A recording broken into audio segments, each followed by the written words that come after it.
ارګ او خصوصا ولسمشر اشرف غني ته ډیر بد خبر. عبدالله ولې په دوی خوشحالي ښودلې او ولس غبرګون بیا څه ده؟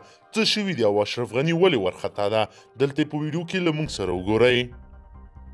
په داسې حال کې چې په افغانستان کې کرونا وبا مرض ګډ شوی ده، ارګ هم ترې خوندي نه شو.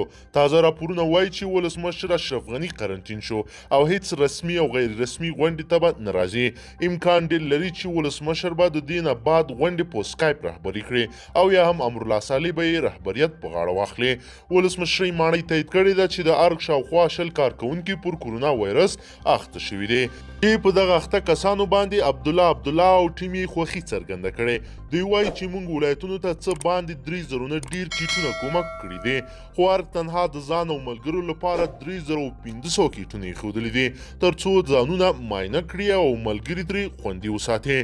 د ولسمشر محمد اشرف غني ویان صدیقي ویل چې دغه کارکوونکو د کرونا وایرس معاینه مثبت وه. د په وینا ولسمشر غني او مرستیالان یې تر اوسه پورې ښه دي.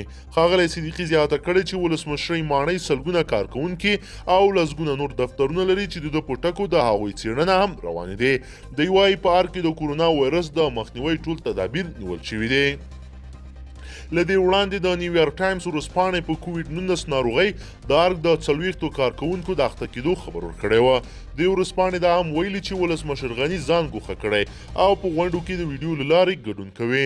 د یکشنبې په ورځ د اپریل 19 د افغانستان ولسمشر محمد اشرف غني په مشرۍ د کرونا وایرس له امله رامنځته کېدونکو بدو اغېزو سره د مبارزې د خلکو ته د کارموندنې او د هغوی ستونزو ته د رسیدګۍ په موخه غونډه وشوه.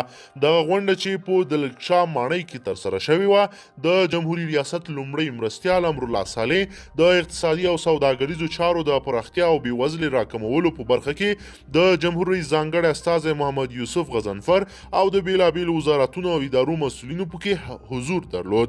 په امریکا کې د جانز هاپکینز د پوهنتون په وینا ټوله نړۍ کې کابو 2,3,880 تنه پکې ورنه اخته شوي دي. درنو لیدونکو، که چیرې غواړئ چې ورته تازه او مهمو پیښو څخه ځان ډېر ژر او په لنډو کې خبر کړئ، زموږ چینل سره سبسکرایب کړئ او ویډیو د سره حتما لایک کړئ. تر بلې ویډیو مو په لوی رب سپارمه.